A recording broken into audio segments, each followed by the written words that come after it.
Thank you all for coming. Right.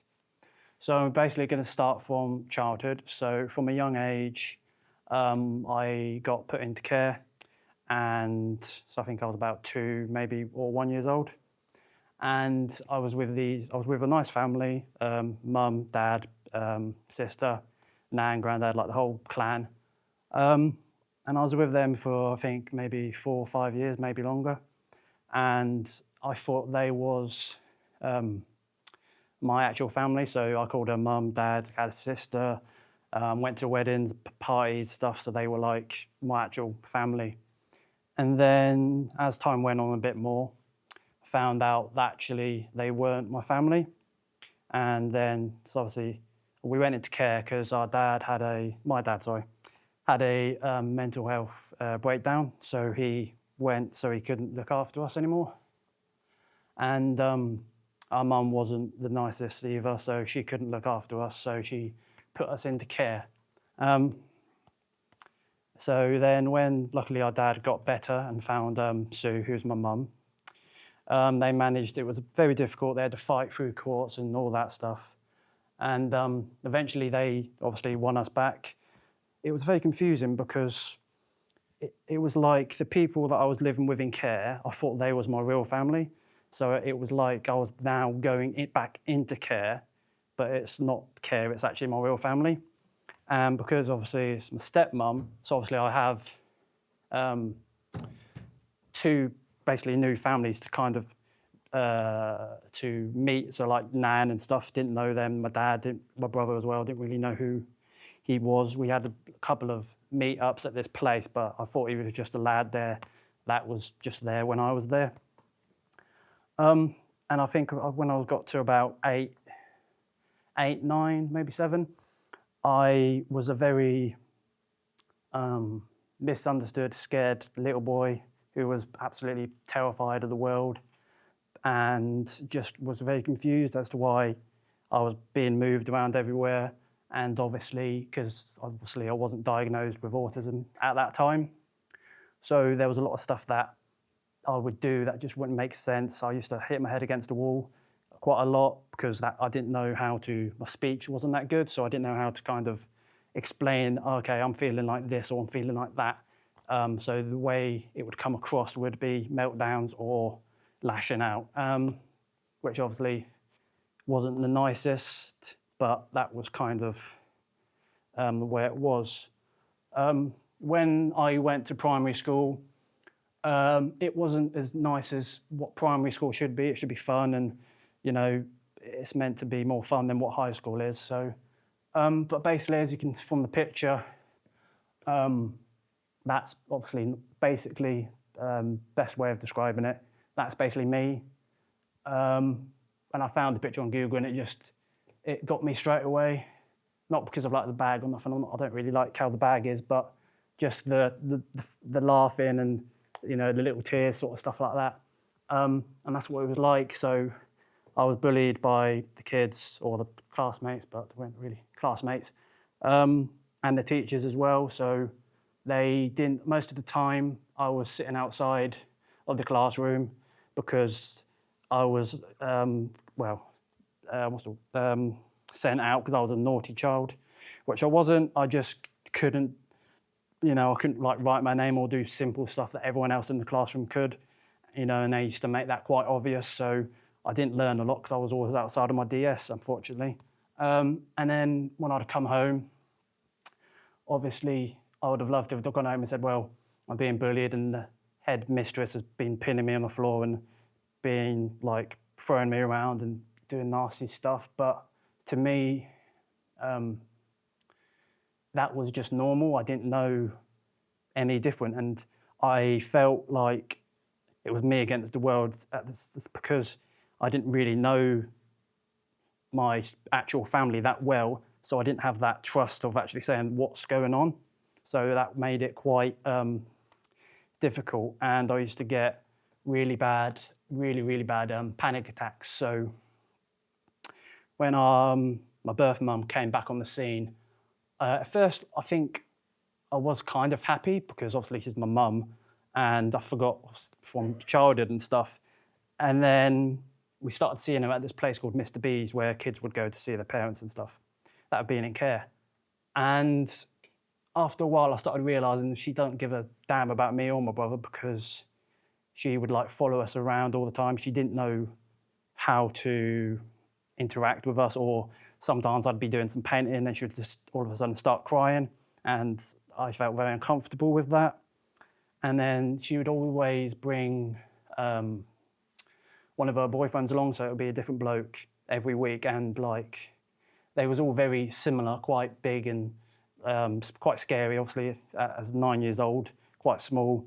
Seeing them come in, like smelling the booze and, you know, quite beefy and with beards and stuff. And there was one time when my mum was waiting in one of the rooms, and my stepmum, and one of the blokes went in there, and he was shouting and stuff. And I remember just like standing in the middle of the doorway and just being absolutely petrified of this massive guy just absolutely screaming. And then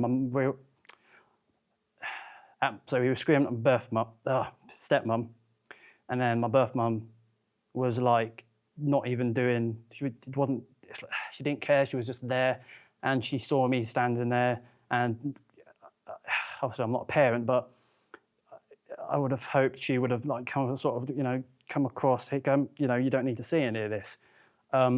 So that was quite difficult. So some of the stuff I used to see from that age, which I shouldn't have seen at that age, and I used to get really, really graphic night terrors. Some of them I can't really describe because they're very dark. And when I think back on it, it's like at that age, how graphic it was, like mum's head chopping off and rolling down the road, and weird, really messed up stuff.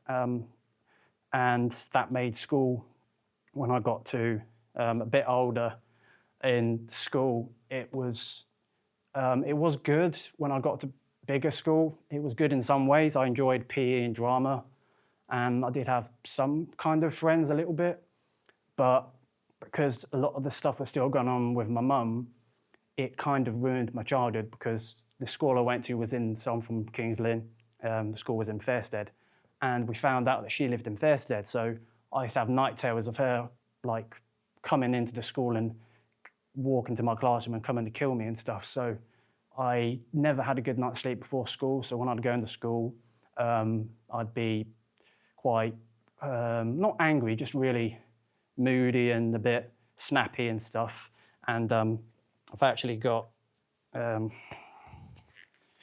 so this is the book that I used to kind of write all the stuff in, because that was the easiest way, the stuff that used to happen to me.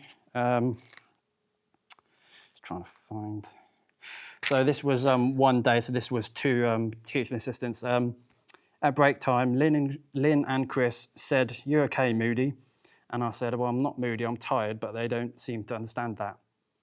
So I was very tired, and I went to school feeling shattered and felt sick. At school, at the dinner table, Chris and everyone else in my class were really annoying, saying stuff about my dreams and thinking they know what is going on. And then Chris, one of the teaching assistants, said to the rest of the class, "Just ignore him, it's only because it's to do with his real mum." And I had to kind of bite my tongue a bit there, because, well, that's nothing to do with her. And some people knew about it because I used to have someone come into the school to come and talk to me. So even when I was in bigger school, if I wasn't in a classroom, I'd be outside kicking a football against the wall to just get all the anger out, or I'd just be walking around and just walk, you know. This photo here, I'm about 13, 14. And obviously that's a difficult time anyway, because, you know, hormones and you're changing and stuff, so that's difficult anyway. And kind of when I look at this now, I really don't recognise myself, because I didn't know who I was, or I was just this skinny, misunderstood little kid who was still very scared, even though I would never show that, and I'd come across, you know, the big man, because that was my shield. So that was quite difficult. And at this time, there were times when I weren't even going into town at the bus station either, because there was this one time I was in town, and my mum was in a shop, and me and my brother were waiting outside. And this bloke came up to us, and like really weird looking guy, scary. And he got something out of his pocket, and it was a picture of me and my brother. And it was quite, you know, and he was like, "Oh, are you Emma's boys and stuff?" And I think I was probably, I don't know, 10 or 11 then, so a bit younger than that. And I just froze, and I was quite scared because he had a picture of us in his pocket, which is a bit weird. And then luckily Mum noticed, and then the security guard kind of came out and we went back in. And then after that, every time I used to go to the bus station, if Mum was there, my heart used to feel like it was going to rip out. I would get really, really bad, like boom, boom, boom, boom, like manically. And when sometimes we'd be on the bus going somewhere, and when she would get on the bus, I'd want to get off and stuff because I'd just be really scared. And she'd start talking about, because she believes in like God, and I've got nothing against church stuff and all that, but because she was very into that, when I used to hear stuff like that, it used to really annoy me. So like going into churches with the school, like at Christmas time when you do the performances and that, and after a while I said I can't anymore because I went to the church first time and it went all blank, and then I kind of came back to humanity, and I was sitting on the floor with my hand over my ears, like rocking back and forth, like hitting myself and just crying because all I could hear in the church was crying babies. And that was at that time when I started hearing voices in my head that were really, I mean, I used to have them when I was in primary, but I didn't really pick up on it. I thought it was just, I don't know, to be honest. And then as I got older, they got a lot worse, and it got to the point where it was like my alter ego, so I called it Johnny, just because it got to that bit where he had a name, and it was like the complete opposite to me, a very darker version of me, so very cold, and it was, you know, some of the stuff I used to say to my mum and dad, and the way I was, like that was not, you know, I regret, obviously can't take it back, but I did some nasty stuff, and I always used to, when I got to like 14, 13, I didn't really think I was going to have much of a future. I thought I was going to end up in prison, to be honest, because my anger was like so bad because I just had so much of it and I didn't know how to get all of that anger out. So a lot of it, I just, you know, I've got a hole in the wall. I used to punch the wall and I used to hurt myself as well. Sometimes I tried to keep away because sometimes my voices would tell me to like hurt my mum and dad, and obviously I didn't want to do that. So I used to have to really kind of push myself away from the family, which obviously was not nice. And then,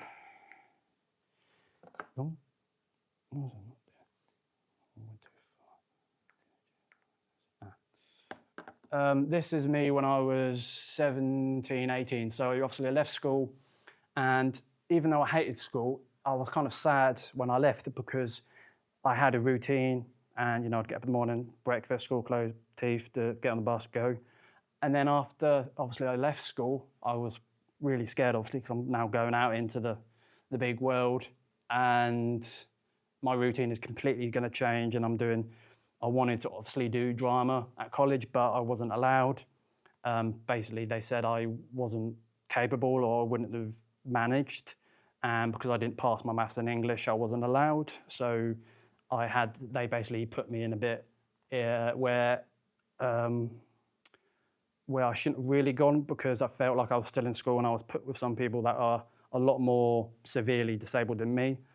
So the stuff we would do, like we'd go out for walks and stuff, and I used to kind of walk off a bit more because independent thing, and they used to like shout at me and say, "Come on, walk back with the group" and stuff. And most of the time, I mean, I didn't even tell my parents. I didn't used to go to college. I'd obviously say I'm going. I used to go and sit in the park or something, or even when I went into college, some days I'll just walk out and not tell anyone because I wasn't learning anything, and obviously depression was really bad as well at that time. As you can sort of, just different bits that I've kind of done. So like with the PTSD, obviously childhood, in school and college, and then obviously the angry. I put too many things because there is too many things. The sensory overload, obviously, with the autism thing. And then anxious, obviously loud places, so it's why my headphones on, and the bus station, and then scared, obviously, because I'm scared of changing the world. So the world obviously absolutely petrifies me, even though I can come across quite, and that, but it's all a mask and stuff. And because I'm an actor as well, it's very easy to make someone, well, to believe they're like that. So that used to happen. And then obviously, it got to 2019, and obviously I went to another college, which the first college I went to was the one where I lived, and then the other one was a bit further away. And that college, that broke me mentally, and it turned me into a very dark, like Johnny was. I wasn't really Jordan anymore. I was Johnny.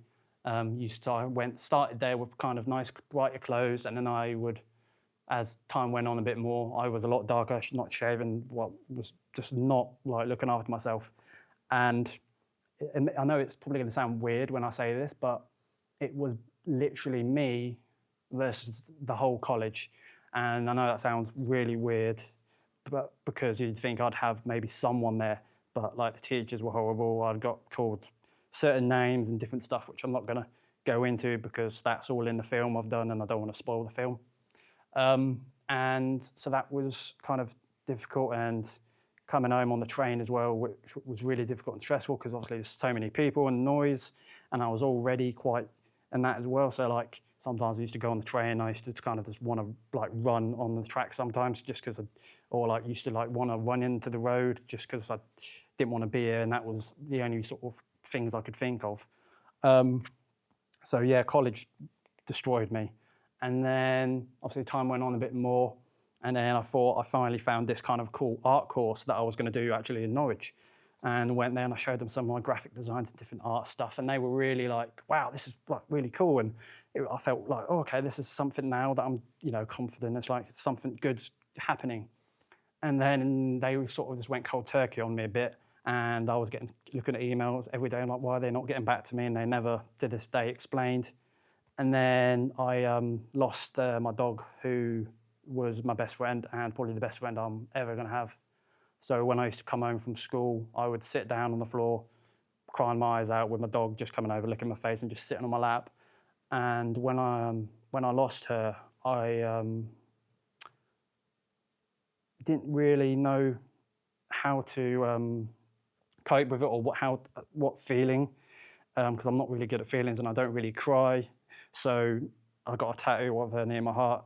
So that kind of was how I dealt with it. But to this day, I'm still, I wish I could just hug her or sit down with her and stuff, because like she saved my life more than anyone else probably ever will, potentially, unless so obviously when she went, I kind of went proper downhill and just wasn't staying in my room, wasn't eating, wasn't drinking. And I was in my room. There were times where I did nearly commit suicide a couple of times. I did try to slit my throat a couple of times. And I've got like a glass kind of door, and I tried one day to kind of run through it. And luckily I didn't. I kind of ran through it, but the door opened, so I fell out onto the ground. And I think I was just in my boxers or in my pajama trousers, no top on and that. And I just started hitting the floor and just like scratching myself and punching myself in the face and crying. And then my dad sort of saw, and kind of I came in, and he was obviously a bit not sure what to. And I sat down in the chair and I was still crying, and I was saying, I don't want to be here anymore, I don't want to be here.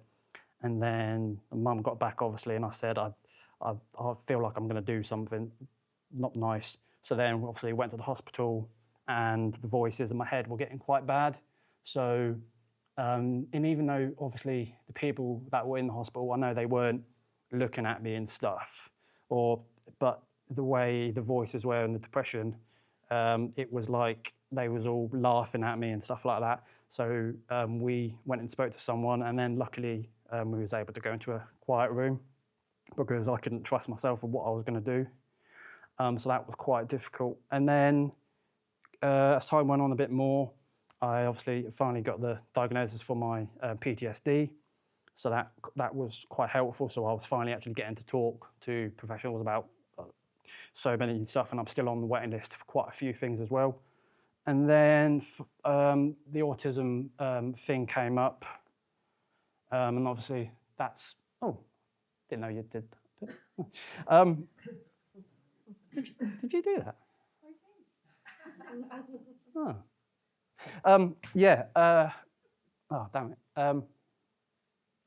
Yeah, so when obviously I got finally got my autism diagnosis literally around this sort of maybe early August, July time last year.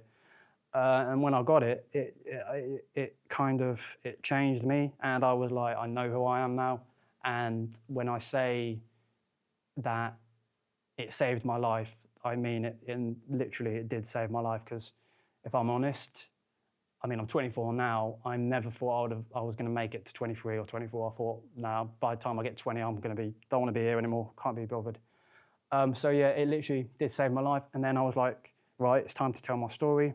Obviously, because I'm into my acting and stuff, and I've always wanted to share my story and help younger kids, just because I get it more than most people. And so then I just started. I was laying on my bed and kind of typing different stuff, and then and then I messaged someone about it, and because she had done a similar thing about her bipolar, and she said, "Wow, you've got a really, really good like structure and analysis of the sort of thing." And she said, "You should definitely turn this into a short film." I was like, "Oh, I don't know, because I've never done that kind of thing before." And so like doing the film was quite interesting. So it was all off like my own back. I found obviously the cast, who's some here. So, and you know, I really enjoyed kind of like auditioning and meeting loads of young people as well. You know, all the different talent and like getting them all involved. Obviously, finding the locations was very frustrating, because a lot of people weren't that interested, or they were like, "Well, yes, but you have to pay this much," and obviously, you know, don't budget. And there was the college stuff was a lot easier. Finding a school was very difficult. I did actually find a school, but then the day before, the cleaner messaged me and said, "The head's not happy with you," and I nearly exploded. And I was like, well, why? Because I had it was all sorted, and obviously with the autism, I don't like change. And it was all sorted, we're going to be there, what time and everything, and all the kids were excited and, you know, emailed and stuff. And it was coming, it was on sort of Thursday night. And when obviously done all that, and then I kind of just threw my phone sort of thing, and then it was like, oh my God, it's getting later. And all these like kids are really excited about coming on set tomorrow, and some people are coming from quite far. So like young me was traveling quite far.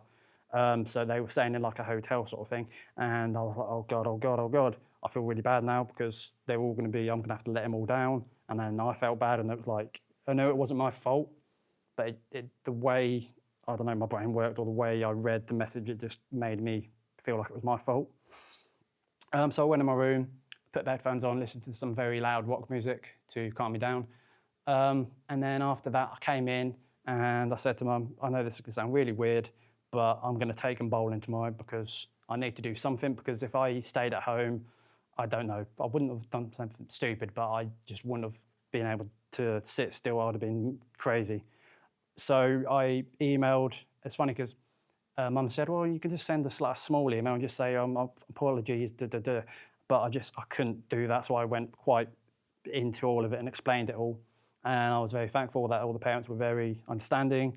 And then obviously some of them came bowling. Some of them already made plans, which was fine. About 5, maybe 6 of them came along. Young me came along as well, which was really nice.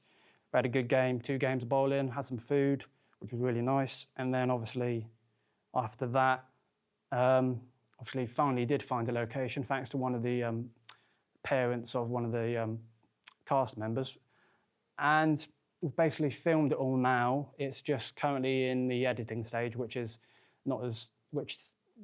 sounds kind of simple, and it's like, well, you should put it all together really quickly, but it's actually, there's a lot of, we've got a good kind of 45, 50 minutes, and from different angles as well that we're currently there's a lot, and there's like a bit at the end as well, like this little special Easter egg bit I've put in it. But it will be out this year. I just can't tell you a certain time, even though it's bugging me as well, because I just want it out. But yeah, so that's obviously the poster, and obviously that's a different sort of version of it, which I did myself. So I was quite happy with that, and I wanted to do it in a certain way. So like, and that isn't, some people actually thought that was me when I was younger, but it's not. But that's actually, when someone said that, I was like, well, that's kind of good, because it's meant to look like me. And then obviously with the colours and stuff, it's all meant to look a little bit sensory and stuff like that, and the colours and stuff. But yeah, I really enjoyed actually putting that all together. and I wanted it to look different to like, so some short films or films and you see posters and they're all kind of different and they maybe only have like main kind of people on it. But I thought, well, obviously I can't put every single person on there, but I thought, well, I wanted to put, because obviously I was, you know, really proud of everyone that was the cast members, because some of the roles they had to play was not easy, and especially as they're having to play those characters to the person it actually happened to, which, you know, well done, guys, which isn't easy. So, you know, very proud. Yeah, so I think it's next bit.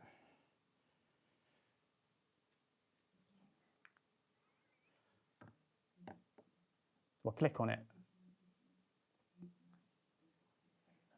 Right, so this is, before I play, this is just a little kind of trailer that I put together. Before I press play, I just want to warn you, it is very loud and it's quite, basically it's what goes on in my head really, so it's just crazy. So if you're not comfortable with seeing quite a lot, you can go outside if you'd like to, but if everyone's all good, then.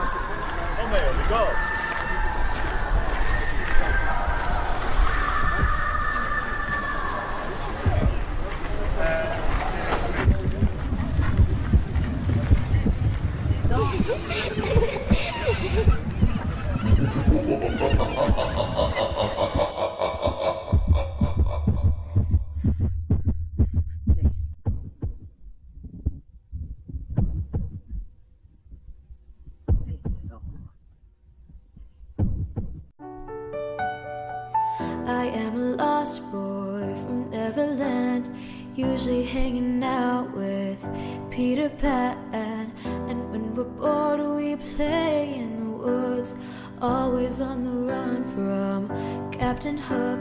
Run, run, lost boy. And the reason I chose that song as well is because I kind of did feel like a lost boy, and when I listened to the lyrics, it's quite similar, so that's why I chose that song, if you wondered. Yeah, so that's it. So thank you.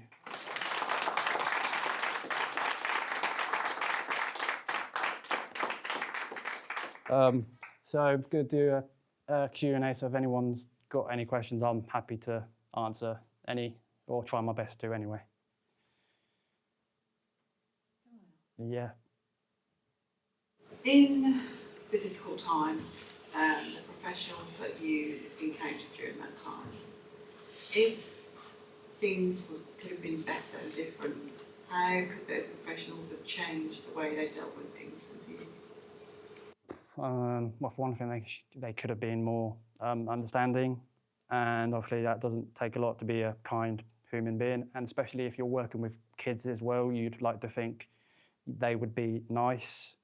But yeah, I think one of the main things is just if they were kind and actually listened to me and took in what I was trying to say, because, you know, I did struggle with trying to explain myself. So I think they're just, it's a bit of a weird one. It's just kind of just try and be a better, nicer human being, really, and just be more understanding. And actually, if you're not that sort of person, then don't get into that sort of job.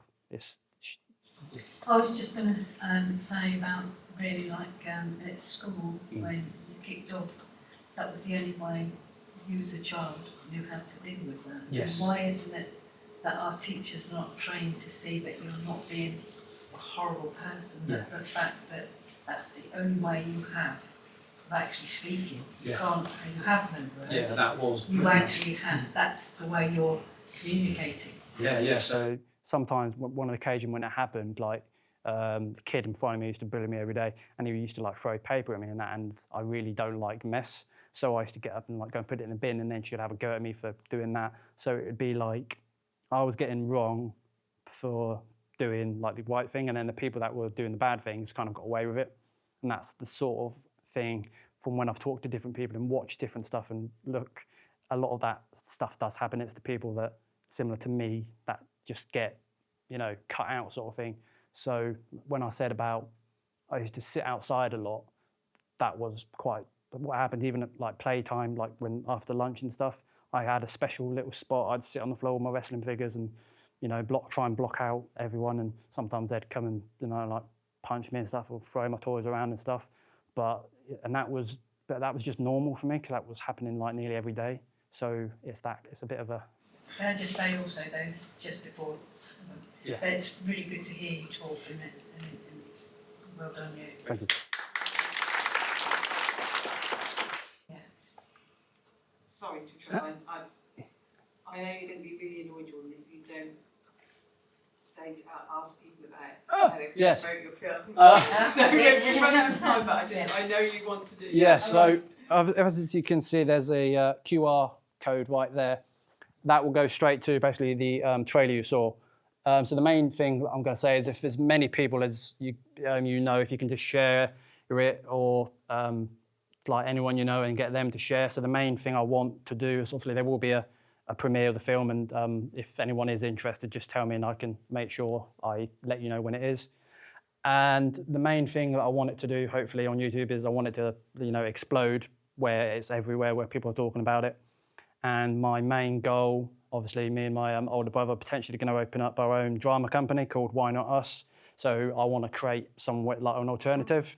So because I've gone to different drama groups and I've never felt accepted or anything, or because of when I went to Studio 19, I did dance and they weren't that good because they kind of made it obvious that I was slow or couldn't keep up, but I can dance and I like to think I'm pretty good.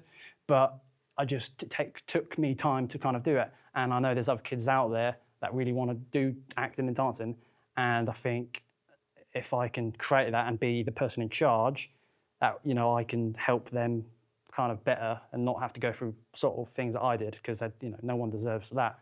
And hopefully, obviously, when it is out, I'll be sending it to like different people. So like some celebrities, so like Linda Carter from EastEnders, Kelly Bright, she's got a autistic son, and she's currently actually trying to promote stuff. So if I can get that to her, that would be incredible, because I'm a massive EastEnders fan. And some other people out there are quite a lot of famous, like Paddy McGuinness and his wife. Obviously, he hasn't got it, but his kids have. So it's people like that I want to try and get to. And obviously, because it's a short film, so there's so much in there. But if possible, and if the right person sees it and kind of goes, oh, let's put a bit more money behind it and make it bigger, then that's what I want to do, because I want to turn it into a proper film. And I've already got in my mind how I want it. I've got scripts at home which I can, do. And some people were like, well, would you cast someone like Tom Holland to play you or someone else? I'm like, no, I'm playing me. Young me's playing them. They're playing their characters. I'm the director. That's it.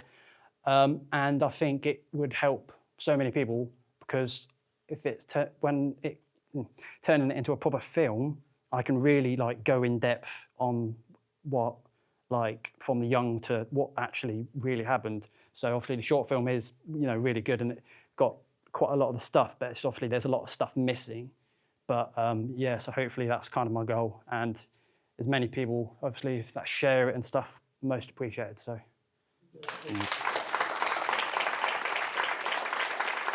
Mm.